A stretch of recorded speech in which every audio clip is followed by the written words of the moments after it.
we've not heard one way or the other from her, Mr. Bullock, so. We assume she's going to be here, so it's hard to meet with everybody. I think that's wise.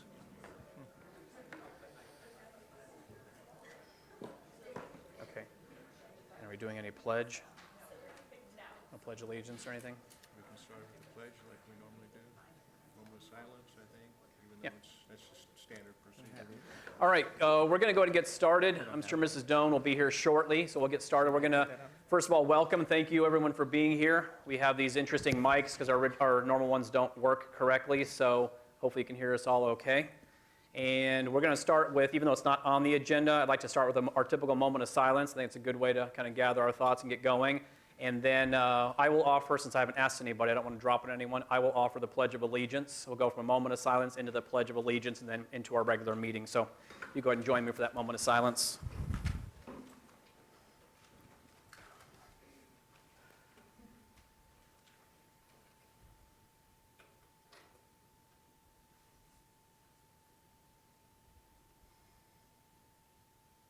If you please join me in the Pledge of Allegiance. I pledge allegiance to the flag of the United States of America and to the republic for which it stands, one nation, under God, indivisible, with liberty and justice for all. Okay, thank you very much. All right, first item on the agenda is, let's see, number one, I already did that. Discussion item, or item number 2, discussion regarding budget and compensation. Dr. Santarelli, if you'll kick that off for us, sir. I'd be glad to, Mr. Bullock. Members of the governing board, welcome. Appreciate you being here this evening. As you recall from our last regular scheduled governing board meeting, we scheduled this as a follow-up study session so that the board could provide information, get clarification, additional information related to budget and compensation. Of course, staff is here and ready in relationship to any questions you may have, or if you have any additional numbers or data. I know Mr. Hicks has some introductory comments that he's prepared to make. At the pleasure of the board. Thank you, Mr. Hicks. Thank you very much, President Bullock, members of the board, Superintendent Dr. Santarelli, Dr. Cruz, colleagues and community members.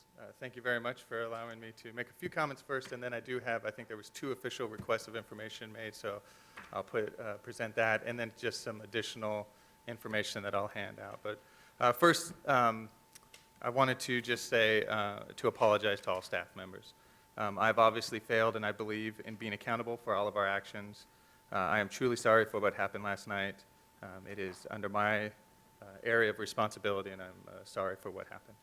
Also, I do agree. I believe the teacher pay in Arizona and Peoria Unified School District is low, and I think we should work to improve this. I also believe that we need to support and promote that because our teachers are so vital to our society and to the success of our future. But also, just going a little bit about some things that were said, I think it's important to know about the budget process, and I believe that we have a very transparent budget process. I believe our budget team members can bring up anything they want and question anything in a safe environment. I strongly disagree with Mr. Curtis Allward's assertion that our budget process is flawed because teacher compensation is at the bottom of the decision-making chart. I believe that this is reckless in thinking. If our electric rates go up 4% and we have to cover $280,000 in increased expenses, if our health insurance goes up by 5%, an additional $1 million of expenses that must be accounted for. How do you pay for that if you start by first giving the teachers or staff compensation without knowing what all those other factors and those fixed expenses are? I believe that it's a sound process, and I believe additionally that every budget team member would probably tell you, as what has happened and evidenced this year and years prior to, anytime that somebody brings up a request of let's add this stipend or add something, one of the first things that somebody says that if you say yes to this, you say no to compensation. And I think every single person on that budget team understands that. I'll go through, because there were some comments. I think I was asked, can we make some comments on Curtis's spreadsheet? He's been very gracious to sit down with me. I've sat with him for maybe a couple hours. I don't know if I'm being generous with the time, but he was gracious enough to give me some time, and we went through, and it was a good, what I would say, a dialogue. I know that there's some just agree to disagree moments, so I'm not saying this in a sense that one is completely right or one is completely wrong, and he has heard me say this many times. I think you have to look at everything. And one of the things that he continues just to look at is just one thing, and that's just salaries. Whenever I ever talk about anything, I talk about salaries and benefits. I do not think you can have one without the other because it is illegal to spend one without spending the other. So they go hand in hand.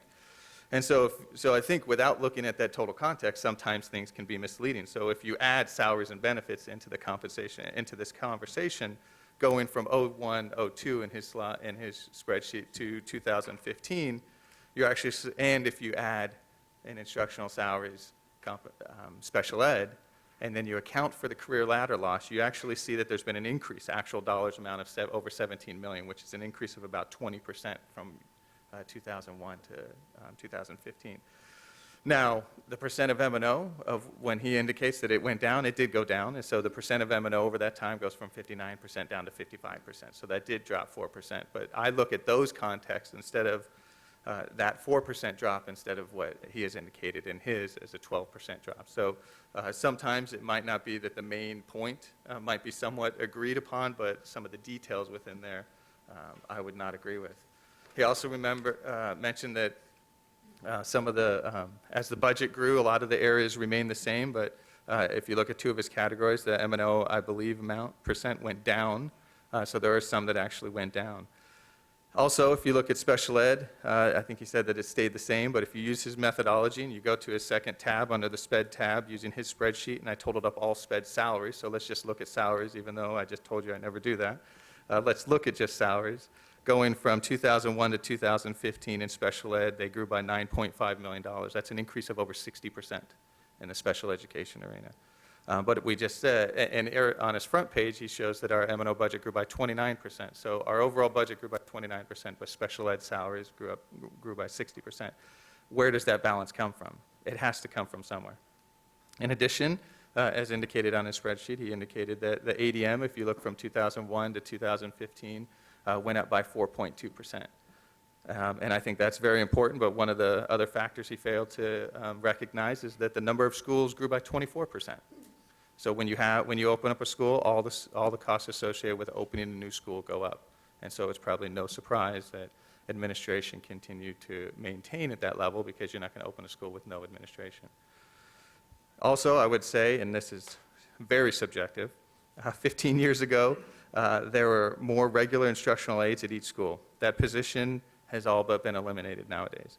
And so classroom instruction salaries does not mean just teacher salaries, so they're not equal. They're very close, but if we remember back in 2001, 2002, what happened in 2001, 2002, some educators have felt it as we called it No Child Left Behind, which required that instructional aides had to have to become parapros, and they had to start passing tests. And so what you had in 2001 is a lot of regular instructional aides moving out of those classrooms and being phased out of the budget process, which would drive down the salary amount going into that. So here's just a few other points. If one of the things we talk about is, I think mentioned, we need to get our teacher salaries equal to the state average as it was presented in 2001. If we were to move our teacher salaries to the state average as of right now, that would cost $13.8 million. That's the equivalent if we eliminated the HR, the IT, the payroll, the business, accounting, and I think I already said IT. Those departments completely. We could eliminate that in its entirety. Remember that the state average on per pupil spending for Peoria, we're down $943. That's the equivalent of not having $33 million at our disposal. So essentially, if we receive the state average, we'd have the $33 million. We would only need 13.8 of it to bring us up to the state average if we carve that off first to teachers. Another comment we were talking about was Deer Valley. Currently, in 2015, Deer Valley did spend $317 more per pupil than us. That equates to $11.1 million. If we had that available to us and it only went to teachers, that would equate to about $4,600 more per teacher. That would mean that we'd be paying more than them on average. Also, they did not have Career Ladder as it started and essentially did not have to cut that 5.5% in funding. Deer Valley also has less teachers per students than we do, so they have higher class sizes.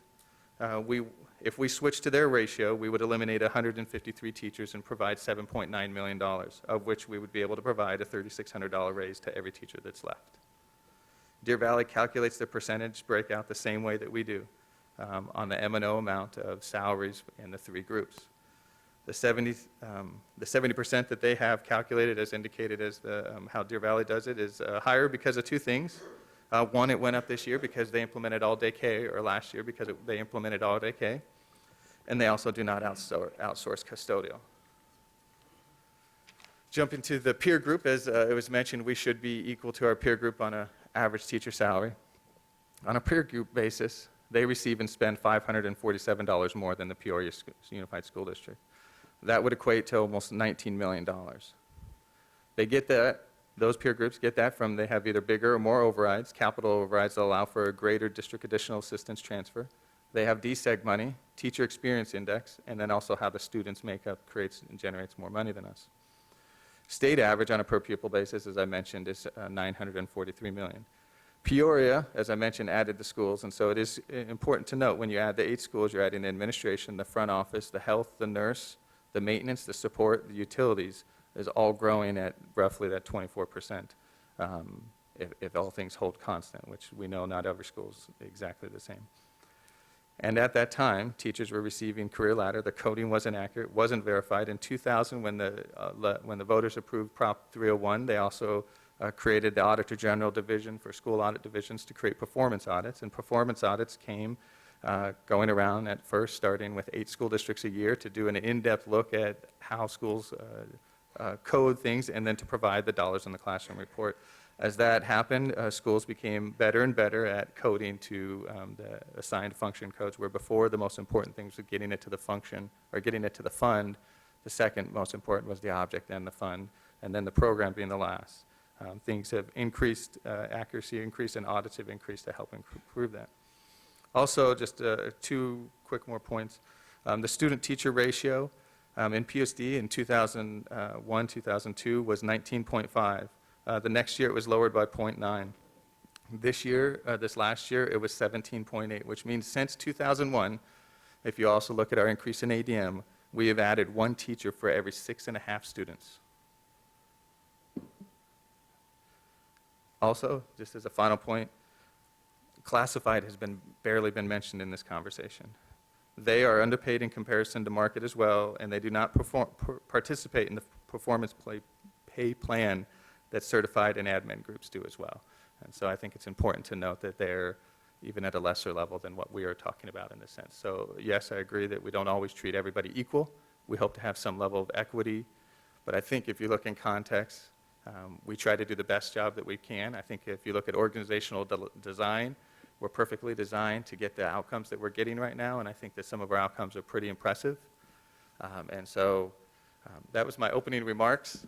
I don't know if there's any comments, but I do have some materials because there was a couple things asked for some information, so I'd like to hand out those at this point. And then we can go through that information, and as always, we can have a conversation about it. One's for Dana.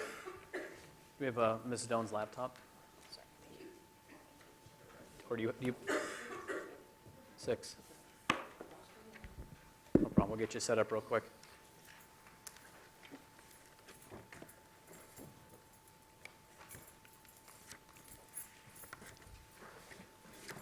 Is there an extra one? Let's put you-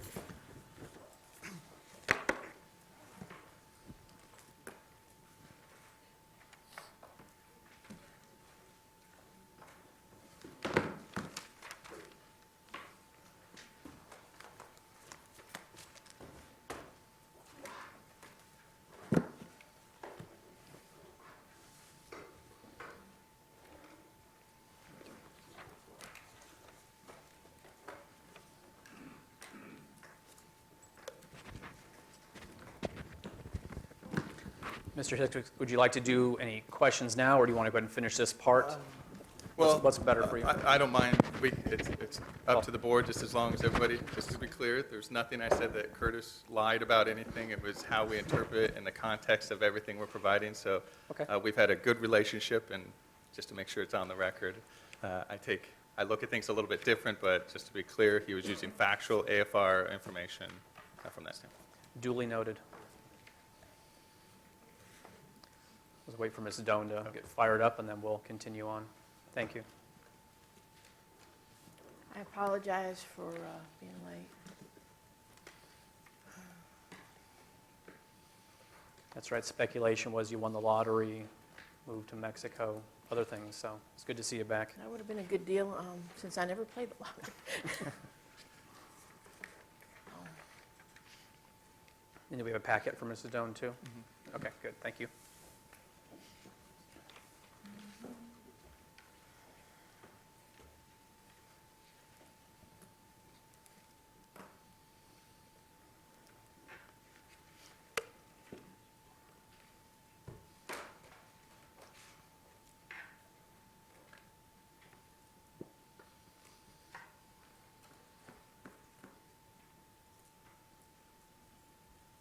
All right, logged in. All right, good, all ready. Thank you for waiting. Thank you very much. So the first piece of material which in the packet, and I apologize, nothing's posted or anything. I was literally doing this up until about 5 minutes until the meeting started. But the first piece was requested was the January 12th compensation presentation that Ms. Hancock, apologize for that, Mr. Hancock presented on January 12th, was asked for a copy of that. Sorry, there was no intent there. So I don't know if you want me to go through what's in the packet, or they just go one by one through it, or some of this was requested by board members, so I don't know if,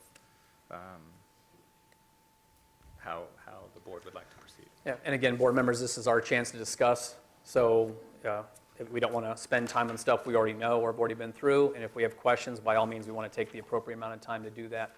So if you want to revisit any part of it, Mr. Hancock, Mr. Hicks are available to answer questions or to go through the packet, what's the purview of our board. I have some questions. Yeah, go Am I ahead. on? Yeah. Green. I guess this is involving Mr. Elward, too. And thank you for the work you did. And thank you for putting yourself out there. It's not comfortable. It's not easy. It takes a lot of courage. And that is the quality of leadership that I most admire. So thank you for that.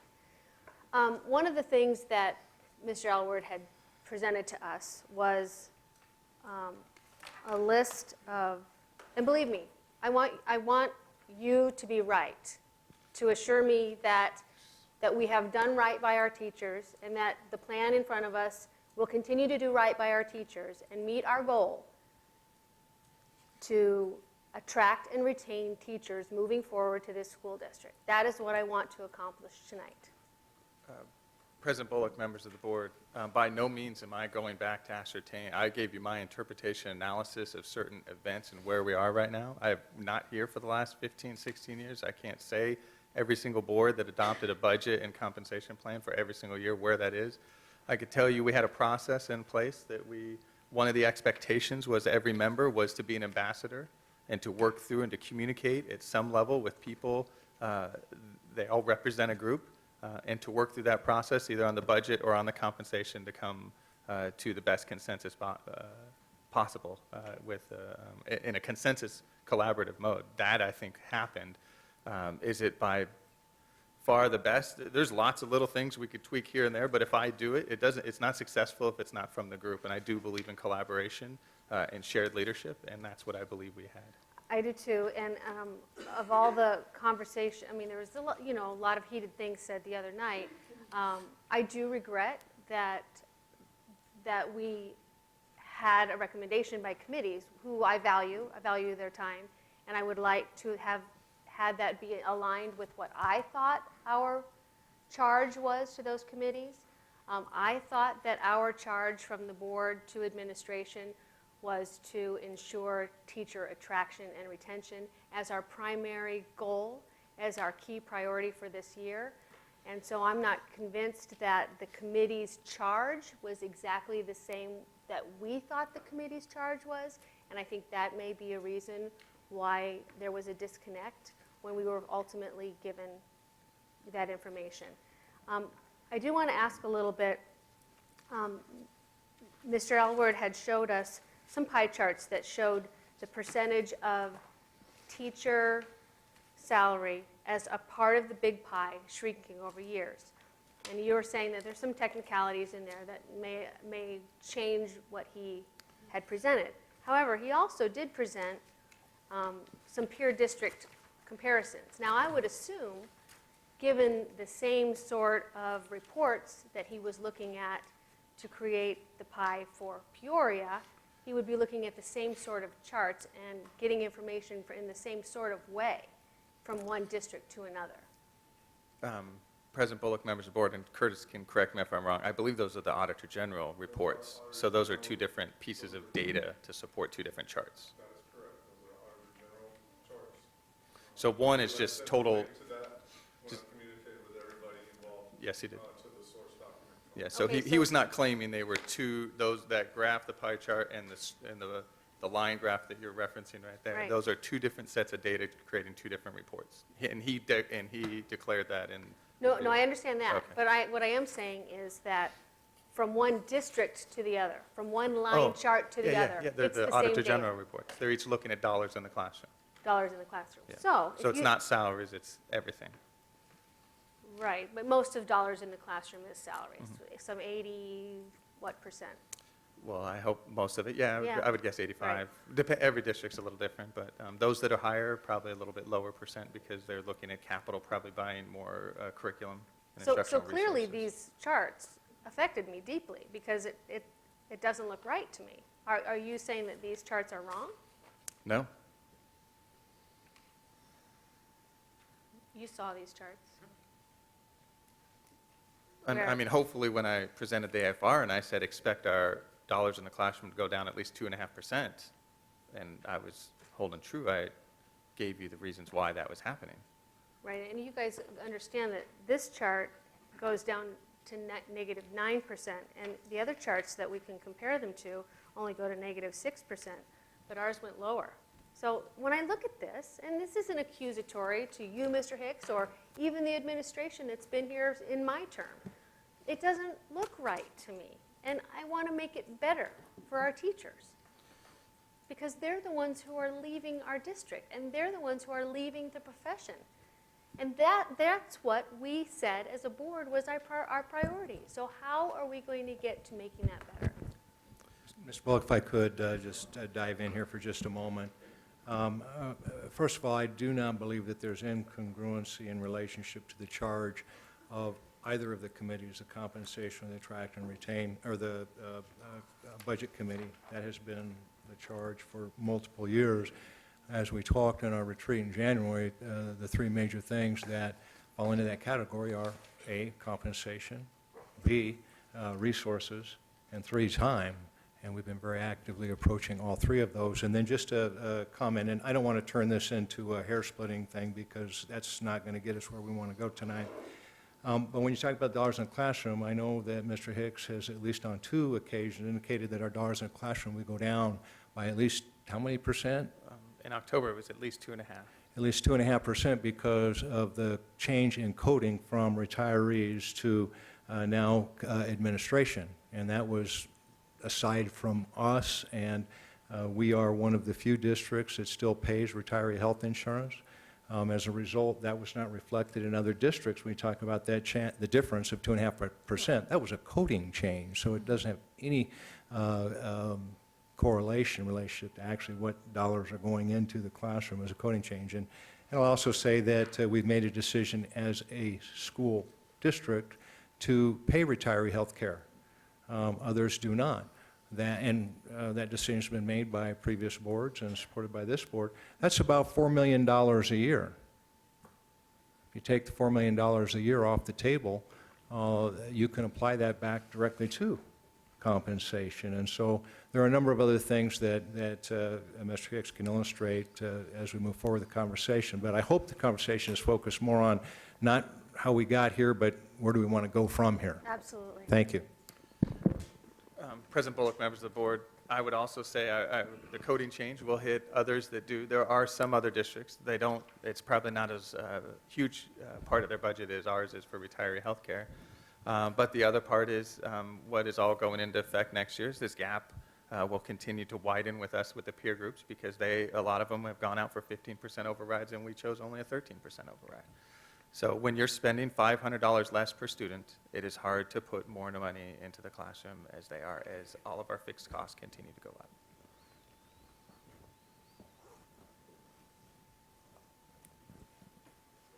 Sorry, that wasn't a dramatic pause. It was, so I don't know if we want to go through. Some of this has some good indication. The other difference that is with some of our peer groups is our ratio of students to teachers. So that could be something that we could look at, as well as not having as many teachers that would be able to, that would not affect the dollars in the classroom, that would affect the average rate of pay if we were to redistribute those back to the remaining teachers in that sense. I mean, a quick question. This really comes down, and we all agree, obviously, compensating everybody correctly. I'll use that generic term. The real problem, and you said it, and you outlined it 4 different bullet points when you first started, is the actual dollars that PUSD gets. There's this misconception, and before I got on the board, I'll be honest, I had that same misconception. I thought all schools get the same, why are you guys wasting money? Okay, I've been corrected since then, hallelujah. Thank you to all of you here for seeing, and a lot of spreadsheets and a lot of late nights. But we actually, financially, statistically get less money than other districts per student.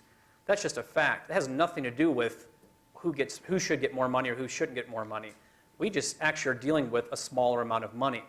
One of the discussions I'd like to have, not tonight, is what is in our purview as a school district, and maybe it's strictly 100% legislation, I don't know.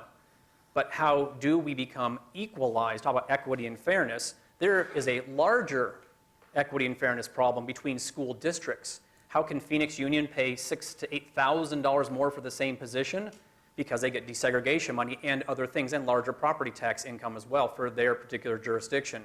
So when you are actually going into the playing field and trying to attract and retain, which we all agree 100%, I couldn't agree more with that, how do you continue to attract and retain when you are getting $300 to $600 less per student times 37,000 plus students?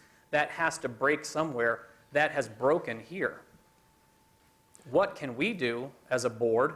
What can we do as a school district inside our purview to try and level that playing field somewhat? And I know a lot of it is legal, a lot of it's legislative, but that's another discussion to consider as well from a messaging point of view. If we all got, sorry, bad English there, if we all received the same amount of money, I think this would be a different discussion. That's my personal opinion. We don't. So how do we carve it up correctly? That's really the gist of this whole conversation. Are we carving up this less amount per student correctly? Right. And then it either is or it isn't. So that's the whole gist. So again, a future discussion is what can we do, if anything, to raise that amount of money? If we got an extra $300 per student, we would be having a wonderful problem right now. That's right, and it's the climate of scarcity that makes everybody fighting for their own piece of the pie, regardless of what size it is. And it's unfortunate, and none of us in this room put us in this position, but it is what it is. So the question is, how are we going to deal with what we have? And we're fortunate because it looks like this year we're going to have a little more money to deal with. And I think that's heightened everybody's awareness and sensitivity to the issue. I'm going to go ahead. Can I move with? I can move with this. I want to. If I'm thinking wrong about this, anybody can correct me. But this is what I'm thinking about. When we talk about equity, I'm thinking about real dollars, because people need real dollars to put their kids in braces and put tires on their car and buy tuition to Arizona State University, right? And real dollars are the same regardless of whether you're a secretary or a cafeteria worker or a 5th grade teacher or a DAC administrator. It's real dollars that matter, and it's real dollars that our teachers have been shorted. And so this is what I'm thinking. I love the idea that everybody's jobs are equal, right? And nobody's more valuable than anybody else. It is a lovely thought, but the fact of the matter is that long before I came to the Peoria Unified School District, we divided people up into 3 groups. And pretty much, this group makes this much money, and this group makes this much money, and this group makes this much money. Any argument so far? So what I heard the other night was, treat us all equally. Well, we can't, because they're already stratified like this. And then the thought was, well, if you give us all the same rate of raise, then that will be equal, and that will be fair. Well, if you do 6.8% on every amount, that's this much raise for them, and that's this much raise for them, And that's this much raise for them in real dollars. And I'm worried that this isn't enough to keep our teachers in the classroom. And that's what I'm trying to grapple with.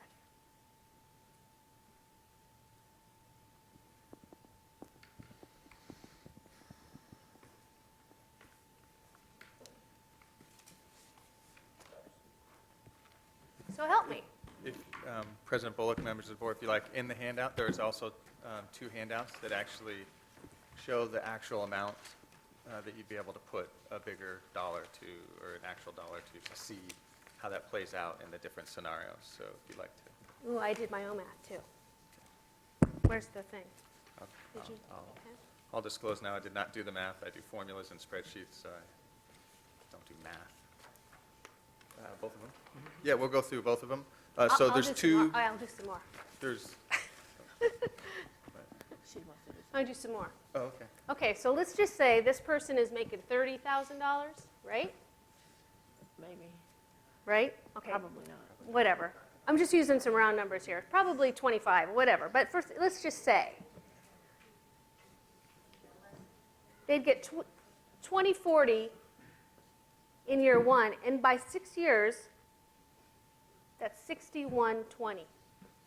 $6,000 over 3 years. Correct me if I'm doing this wrong.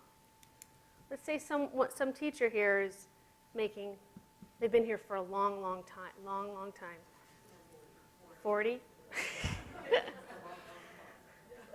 So if in 1 year, the first year they get 2720. In 3 years, oh, I didn't do 2720. I jumped to 4080. So, well, it's double, right? Right? So it's $12,000? 12,240. Okay, let's say this administrator up here is making 80. That's $5,440 the first year.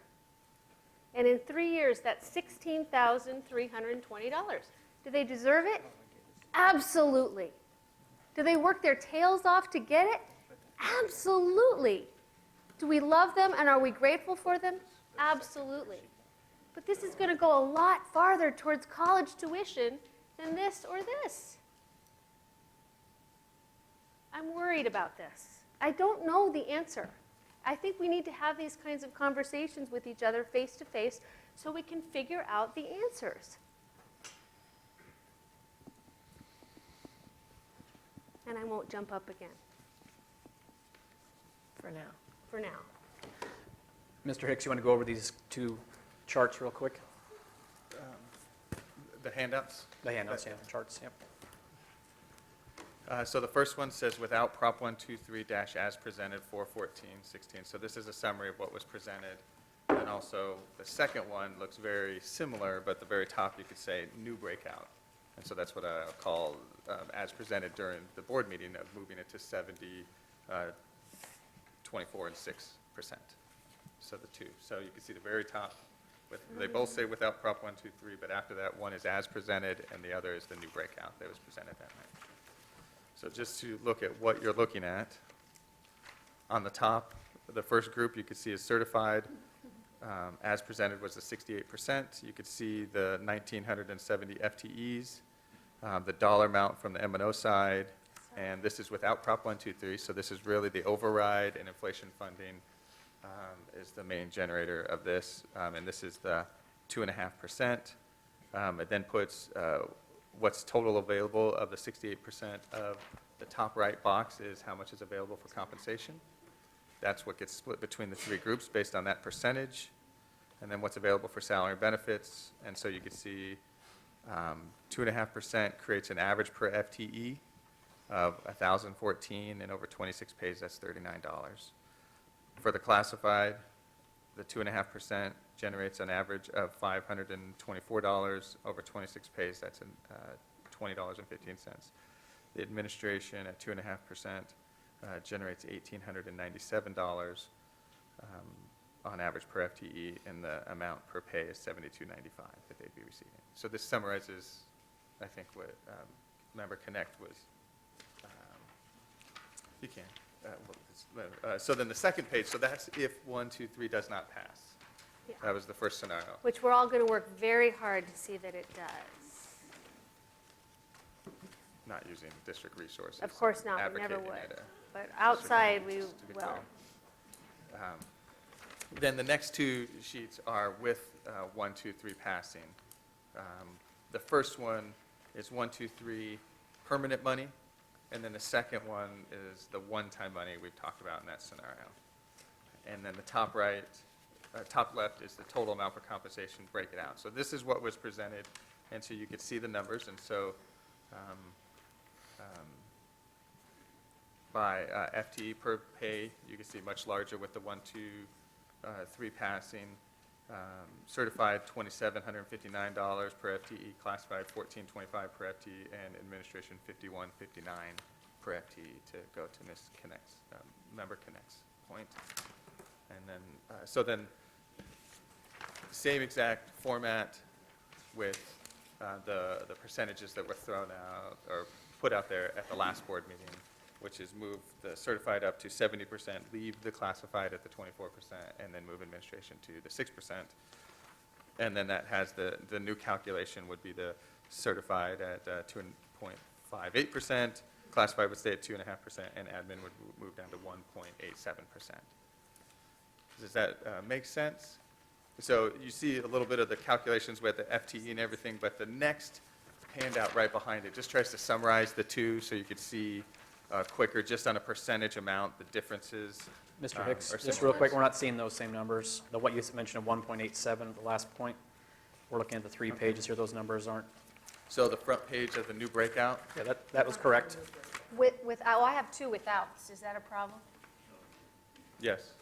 No, they're both, it's what's said after the what out. Yeah, that's right. Yeah, the first 2 pages were correct. The third page that you were quoting, that we have different numbers on here unless we're looking at it wrong. I didn't go to the third page, I went straight to the next handout. Go to the one that says new breakout. Okay. Yeah, right, but Oh, I thought we were talking about the one-time only. Oh, He went to, I jumped he really didn't quick, go to the third page. sorry. That was as presented on Thursday night, so I was just jumping to the new numbers. that's why you said 1.87. That's on the front page of the new breakout. Okay, This is the one that says. never mind. Thank you. Yeah. And so you could see the FTE, the average increase per FTE and the average per pay. And so this carries that all the way through. So those same 3 scenarios carries that same percentage all the way through. So you could see the impact of that.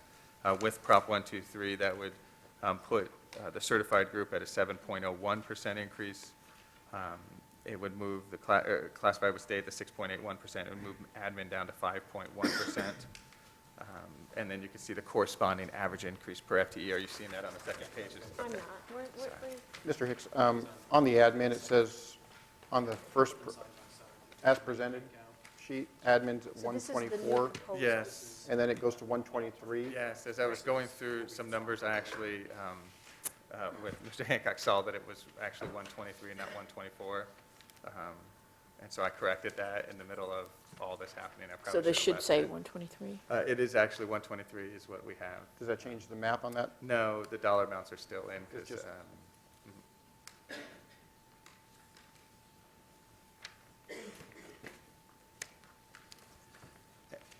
and so although it's not dollar amounts, it was just percentage-wise to try to summarize the 2 scenarios for the 2 different plans. That's I know really that good. sounds That's really confusing. The first top is as presented with and without 1, 2, 3 passing, and the bottom is the new modified, or I think I put DV modified allocation, with and without. So that was trying to summarize the new information out there. Just keep going. If we went to the very last handout, excuse me, was to provide, if we wanted to look at, if the number 1 goal was to, I think as we were saying on Thursday, was we need to increase the average teacher pay.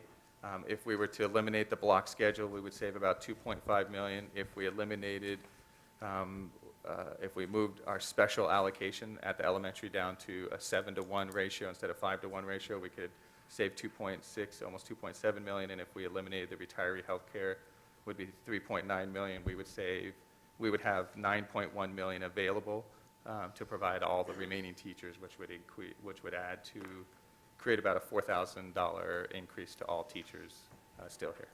So just to put on the table, if we were looking to brainstorm, as Ms. Connect so astutely said at the last board meeting, what is the actual goal? If the goal is to increase the average teacher salary, we could do these three tomorrow and add $4,000 to our average teacher salary.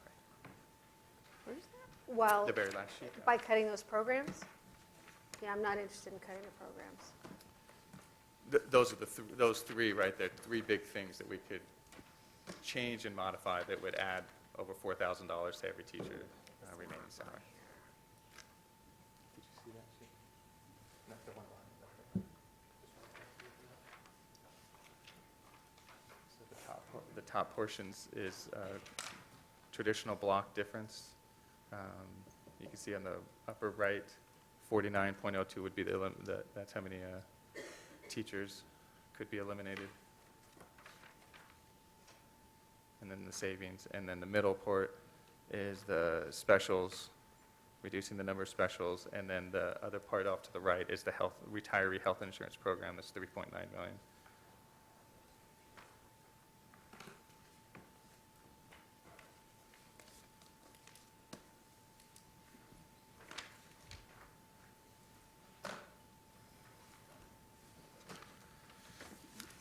Just to hit the one last piece of paper that was in the packet that was not mentioned, one board member asked, can we just see the number of teachers at every year experience that's been with the district? And so this is just a graph to show years experiences along the bottom and then the number of teachers as we go. Just to provide some context of where everybody is with years experience. Now that is not years experience teaching, that's just years experience with the district. Wow.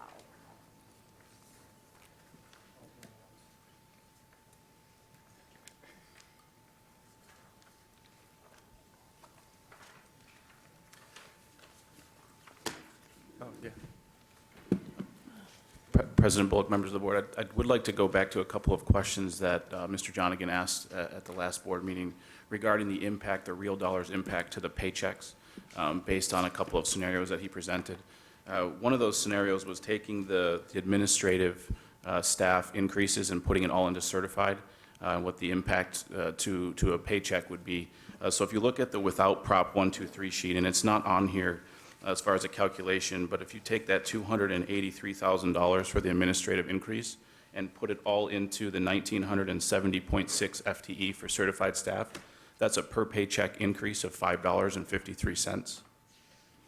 And that's before ASRS and taxes. If you look at the next page, the with Prop 123 administrative increase of $770,710 put fully into the teacher portion, that would be a $15.04 per paycheck increase. And if you compare the new breakout percentages to the presented percentages, you can see that on the with Prop 123, the certified teachers have $109.25 per 26 pays per paycheck on the new breakout, and $106.12 on the presented breakout. So that is an increase of $3 per paycheck. So I just wanted to give that perspective of. Could you go over that last piece I was on the wrong page there. Absolutely. So if you look at the new breakout for certified teachers with the Prop 123 is $109.25 per paycheck. If you look at that same increase on the as presented sheet, which is the second page of that packet, it's $106.12. So by making those suggested or the different percentages as far as the salary percentage increases, it's a $3 per paycheck increase. I believe you had asked, what the true dollar input, so I just wanted to make sure that that was presented. Thank you.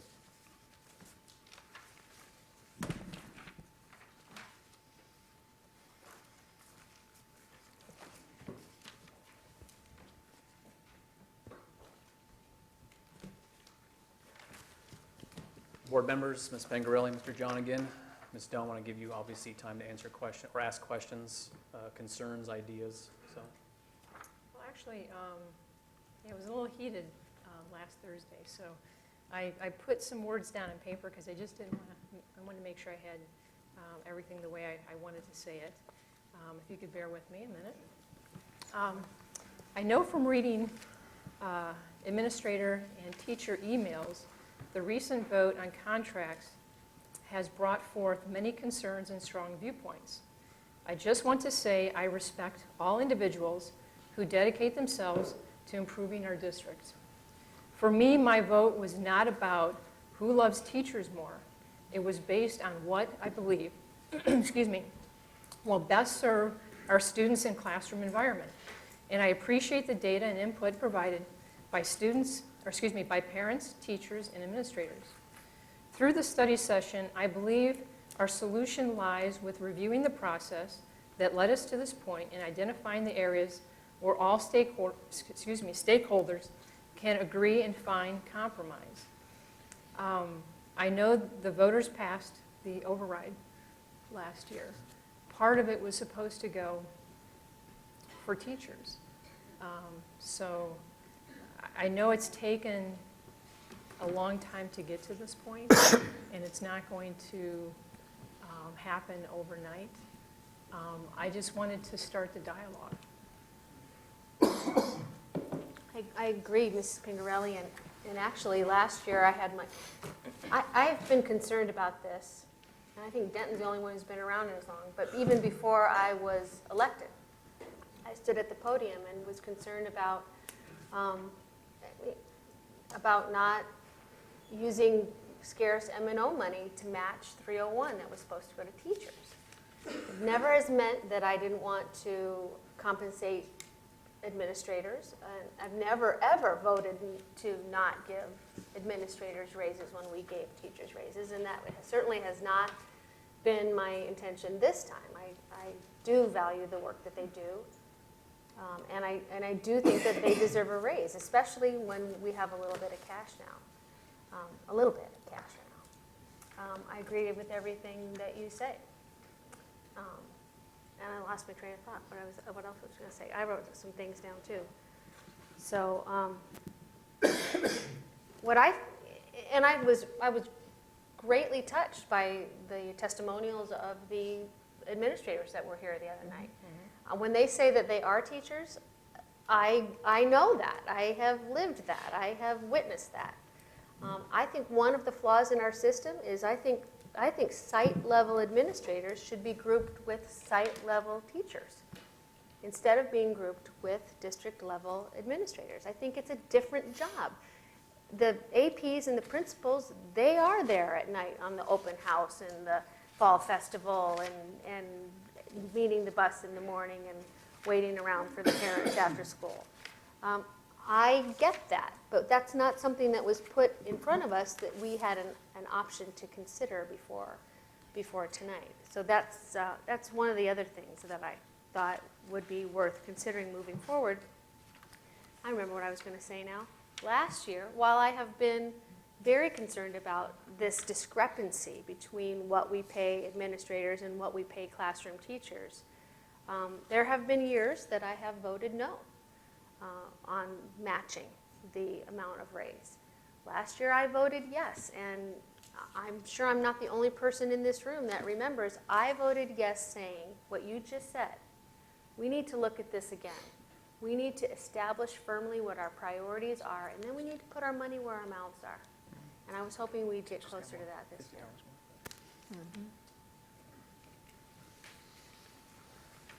A question, agree.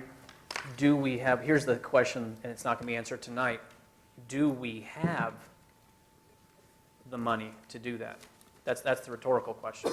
Do we have the money without, this is again, here's the question floating, without cutting programs, which I don't want to cut any more than we have to because we already cut to the bone as it is in certain areas. We have less money. We don't want to cut. We don't want to do a lot of different things because we've already had to do things that we are sorry to have to do. I remember my first year on the board 3 years ago. We had to cut $3.5 million in my fifth meeting. I'm like, what did I sign up for? You know, that was an ugly night, unfortunately, more for everybody else, not for me. But do we have the money to achieve what you're talking about? So what I don't understand, Mr. Bullock, is you're telling me that if we adjust those numbers, whatever amount of money comes in, with 1, 2, 3, without 1, 2, 3, you're saying if we don't divide it up like that, then we have less money. I'm struggling with that. Why do we have to cut programs if we don't divvy it up just like that? Couldn't we just divvy it up another way? Okay, I'm not sure how you got that, what I just said, but you just Why do agreed. we, why do Go we ahead, have finish. to, why do we have to cut programs? I didn't say that. He just said in order to achieve one solution is cut programs. You just said 10 minutes ago, I don't want to cut anything. I'm Right. agreeing with that. One solution is to do that, cut programs, which we all don't want to do. Right. So I'm not sure where you got that from. I just said, is there money to achieve what we want to achieve? If you look at it, administration takes up, is 8% of total? It's President Bullock, members of the board, it's now 10%, a little over 10% with the coding change. Yeah. Okay, and again, it's strict, we look at it differently, but I think we have the same intention in mind, even though we're, for some reason, not understanding each other. I'm just saying, we have certified, is this enormous number, A lot of people. over 2,000 approximately, okay? So in order to give them, I'll just say market rate, fair rate, which I'm all for, as I've stated 100 times, it's going to take a substantial amount of money to do that, obviously. If you have 100 people in Group A and 2,000 in Group B, to give them, even to move the needle in Group B, you need a substantial amount of money to do that. I agree. That's just a factual amount. So the only way that there's only 3 ways this happens. And this is where we seem to, we disagree on it, and that's fine. That's why there's 5 of us here. There's only 3 ways to do it. You cut your expenses, which are programs and other things. That's choice A. You increase your revenue, i.e. more money coming in the door, like Peoria, like Dysart, like Deer Valley, and like Phoenix Union get more money. You do that. Or you just take and rearrange the pots altogether, which would cause losses in other areas as well. If you again, classified doesn't get talked about at all. If you take from them, you have people leaving that group. If you take from certified, you have people leaving that group. And if you take from administration, you'll have people leaving that group. That's just the free market. So the big question is, where do we find the amount of money we need to do it correctly? I'll use that term. That's the big problem that I have. And that's why I hold where I have been, and my same decision, my same thought as Thursday night. Is it the perfect answer? Of course not. However, it's the answer that makes sense now. For what we have in the situation, the snapshot of time we're in right now, that's the correct decision. And that's the way I feel tonight. And believe me, I've run a lot of different numbers, thought about it, walked around the block. Is there another way to do it?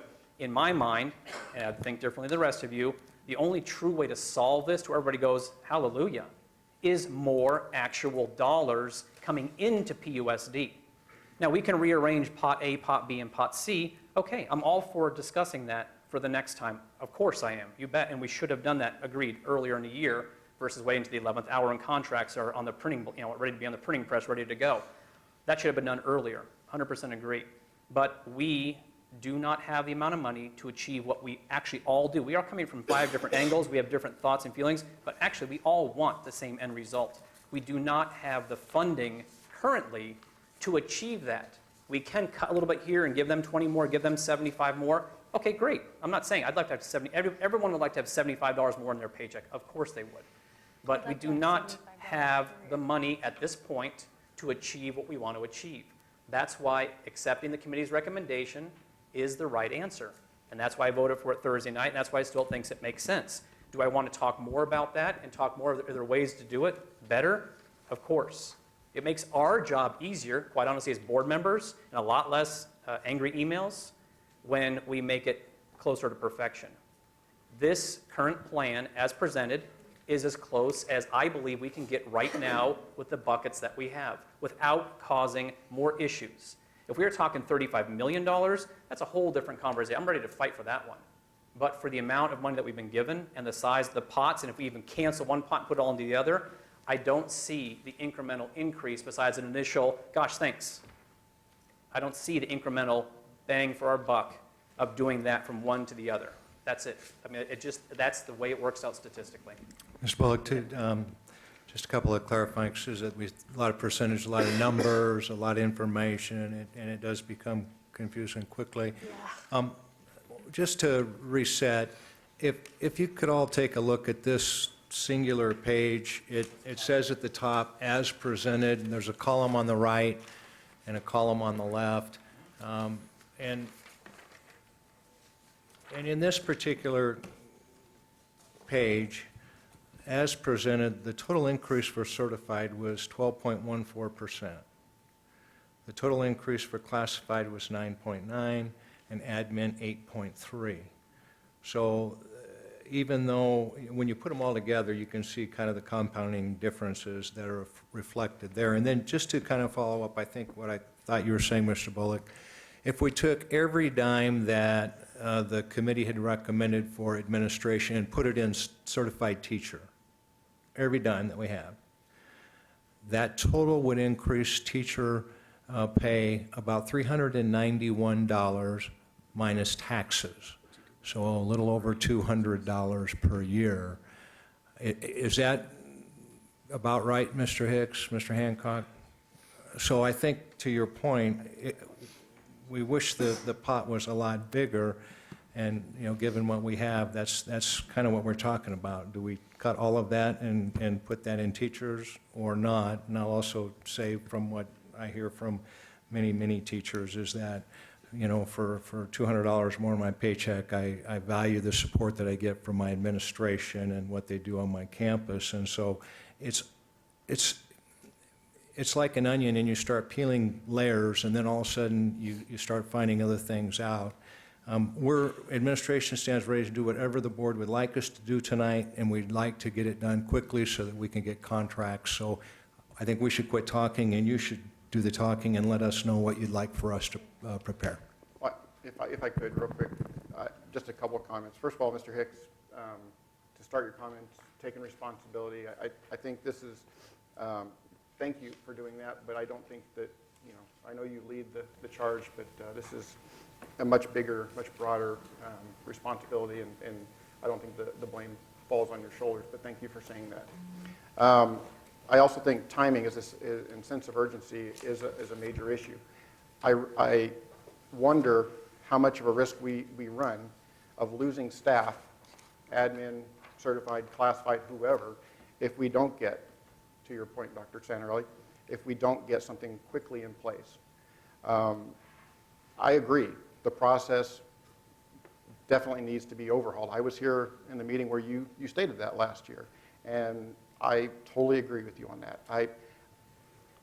I think more shame on us for not bringing this direction sooner, but regardless of how we got here, and for blame, or I don't even think blame's the right point. I just think we didn't look at it as quickly or as urgently as we needed to, but however we got here, the process does need to be reviewed, but not now, not this year.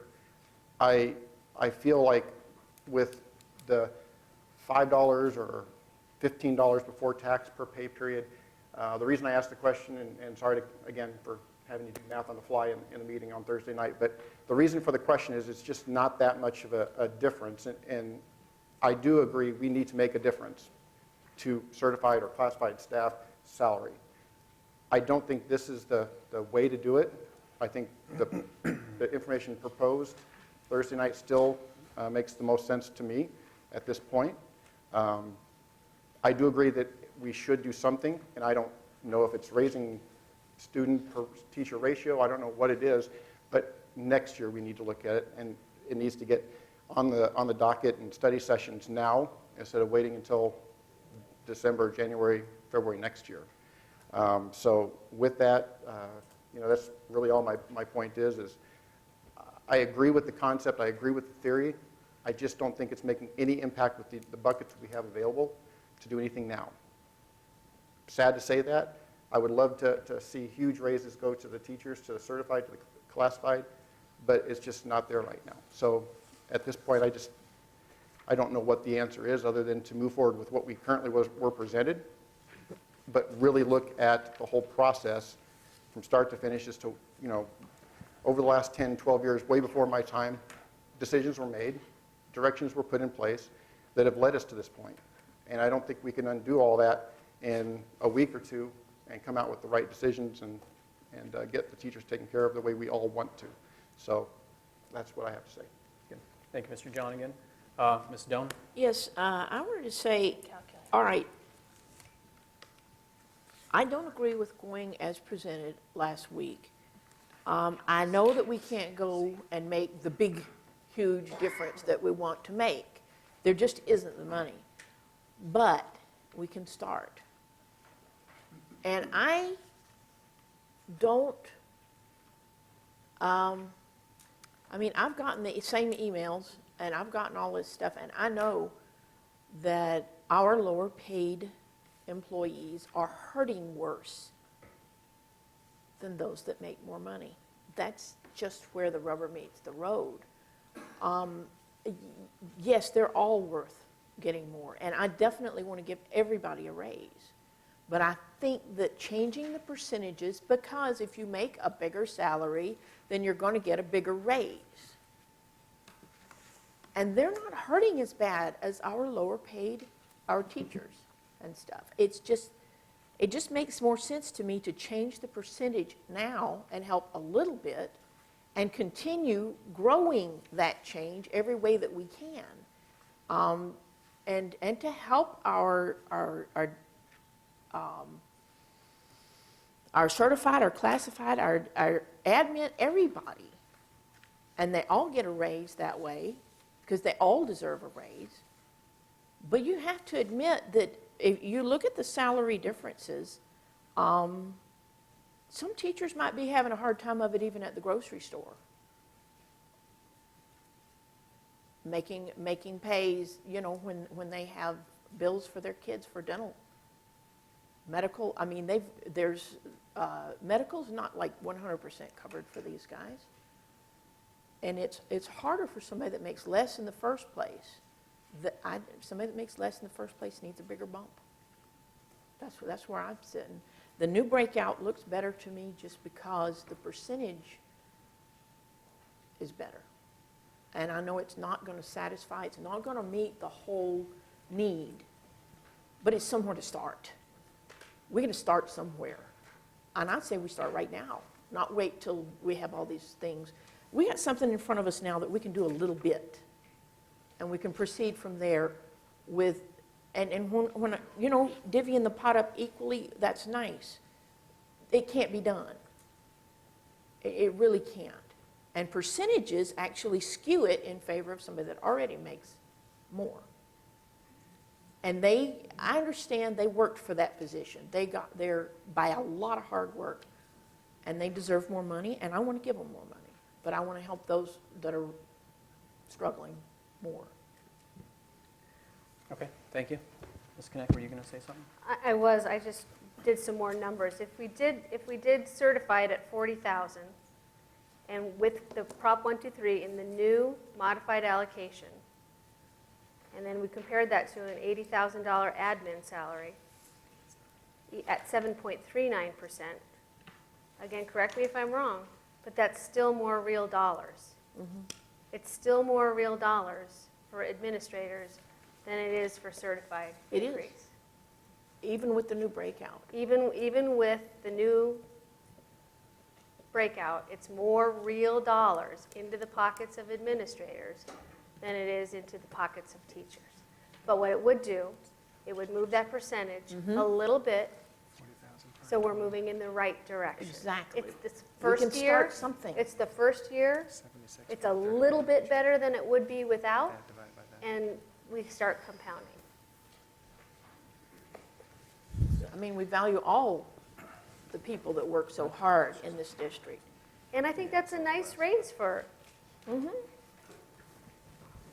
it was never a consideration of mine not to. No, it was not. Not to give administration a No, raise. it was not. Ms. Blake, Ms. Connect, just so I'm tracking the conversation, we're talking about the new breakout numbers that were presented tonight based upon what was discussed Yes. at the last, I think you suggested those, Ms. Connect? Well, yeah. I So mean, the I was difference- looking at our Well, peer he's saying districts. It was based Yeah. on what you brought. Yeah. Yeah. So just so for your sake, make sure we're all on the same page. So the new breakout would take certified from 12.14 to 12.3 total increase. if I'm tracking it, and that's with Prop 123? And reduce admin from 8.33 to 7.39? So less than 1%, So those are the numbers? right. And the overall impact, Mr. Hicks, would be a net change of certified 106.12 versus 109.25, so a $3 per pay change. I just want to make sure everybody's clear what we're talking about here so that there's no misinformation that we're doing this and we're going to impact paychecks by $3. And if that's what the board wants to do, you know we'll do it. But I just want to make sure everybody's clear as to what that is. So is that, Ms. Connect, is that, Does it make me happy that it's only $3? No. but that's the, And I don't have any other alternatives. I mean, Okay. this isn't my area of expertise. It's the only other possible solution that's been put in front of us. okay. All right, thank you. Okay, can I make a comment? I am very concerned of going down that road for that amount of money at the 11th hour, going against the committee's recommendation at the 11th hour. We agree, yes, let's get that on the table. We all agree with the principle. This is the wrong decision at the wrong time with the right heart at this time. If we want to meet and discuss this and help the committee, and I would even be for having a board member representative on this committee next year. Well, we'll say next fiscal year. Obviously, they meet, later this year. I would love to have a board member as a committee assignment on that to not a non-voting member, but to give input and feedback and bring back to the board to educate us. And we may be surprised with some wonderful new ideas. This is not the time to do it, although the hearts are in the right place. This is not the time to go against what the committee said for a few dollars, although a few dollars is better than no dollars, 100% agree. It's the wrong vote, it's the wrong time. That's just how I feel. So we really have two decisions. We want to get moving forward. Contracts are awaiting. We all agree with that. Okay.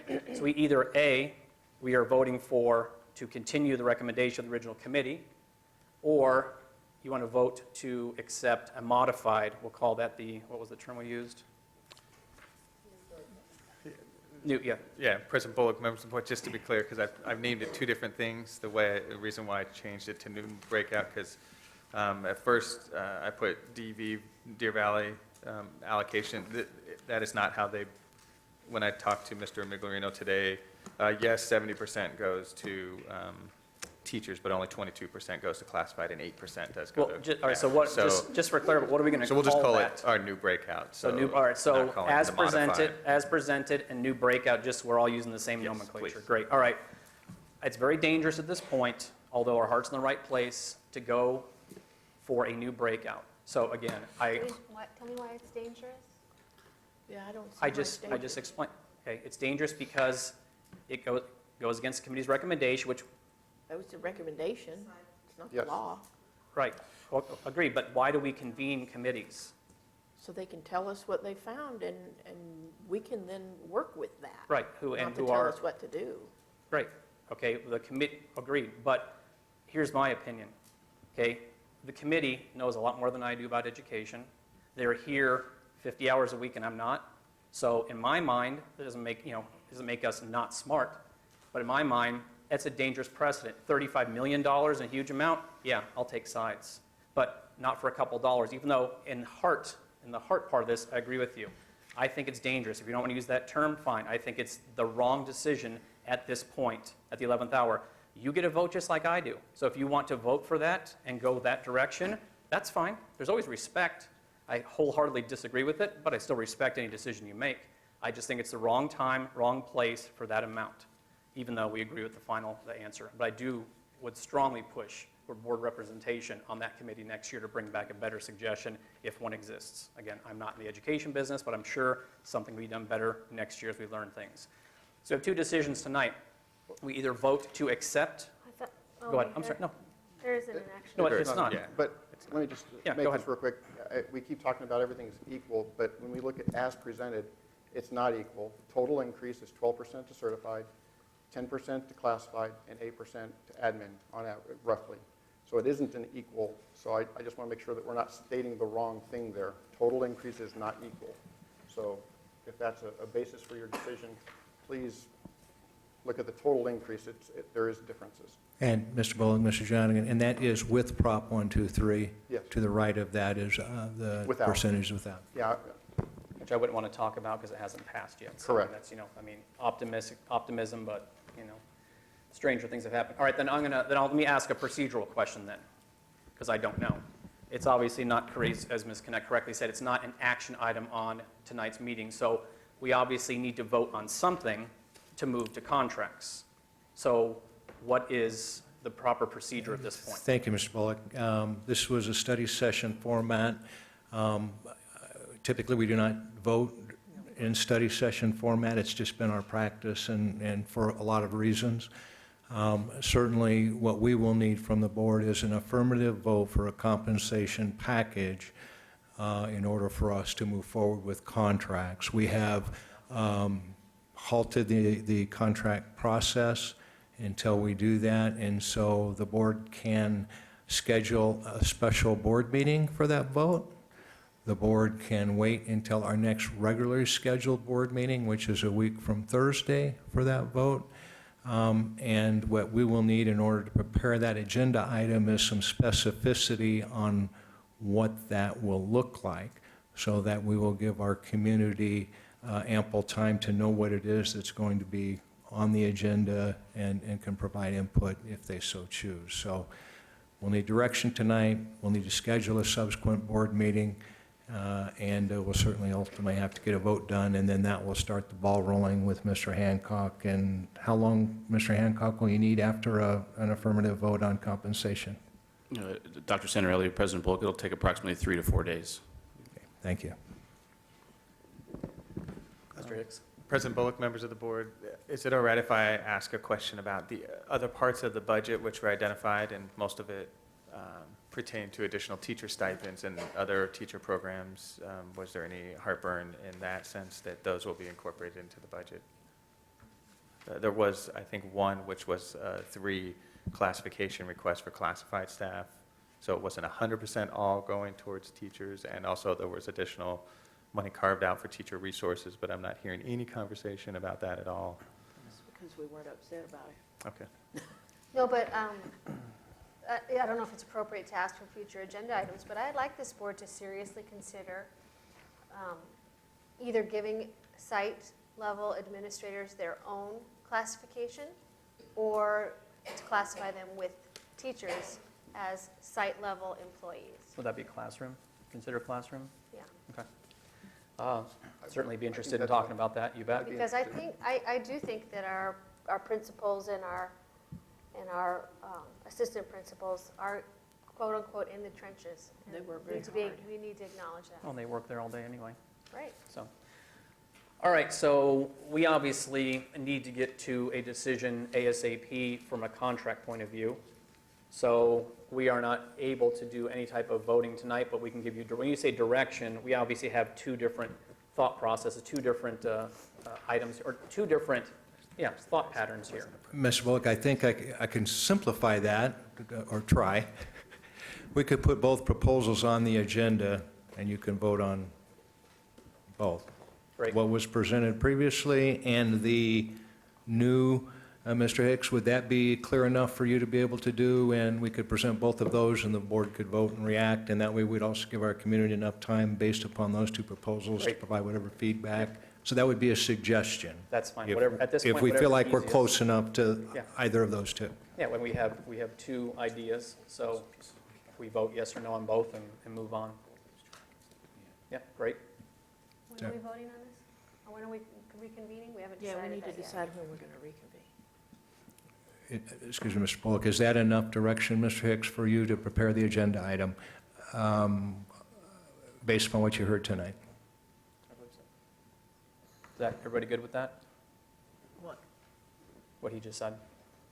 Yes, yes, yes, yes. Yeah. Okay, good. Keep it simple. 2 different choices. Vote This yea will or be nay. Next Thursday. No, we need to meet sooner Well- than That's that. fine. We need to meet ASAP because we have approximately 3,500 employees who are now looking at us going, make a decision. So, and we owe that to them to make a decision ASAP. no matter which way you decide, we need to move forward quickly. I can actually do tomorrow night. We have to have 24 hours. Mr. Bullock, we need 24 hours. The earliest we We could can meet convene at 7:30 tomorrow night. would be Wednesday, it has to be business hours. Wednesday, Notification. and we could meet any time of day. But Wednesday would be the earliest we could get it agendized tomorrow. Be ready to go for Wednesday. I can't do Wednesday evening. We can do I can early do in the any morning. time Let's do during the the day. morning. How early? How early? David, do We'll you- get up. We can meet at 5. It's not I draw business the line at hours. 5. Okay, I'm available Tuesday, Wednesday or Thursday, anytime.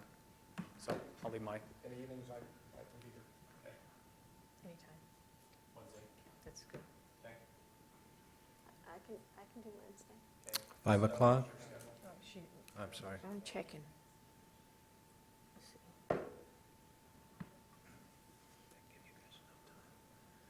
Missing something. I'm free Thursday.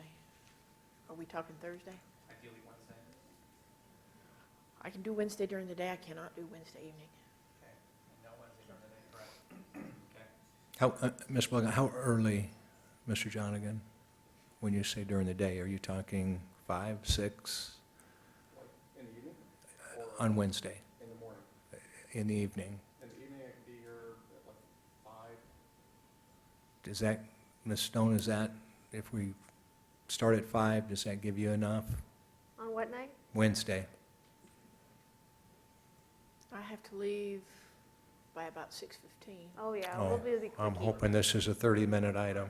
Let's do it Wednesday night, 5 o'clock, or do you want to do 5:15? All right, let's do it Wednesday night, 5 o'clock here. Ms. McCarty, is that okay from a posting? Great, okay, that'll be posted tomorrow, because we have to post during business hours, correct? We have to post during business hours, or, okay. All right, 5 o'clock, Wednesday night here, in the same format, or what do you want to, could we do the same format here? It's at the pleasure of the board. It won't be a study session, so my suggestion will be a regular format. Okay. He's gonna try and make it easier. A little bit less work for some hardworking people. Okay, just to confirm, Wednesday, the 20th at 5 PM, right?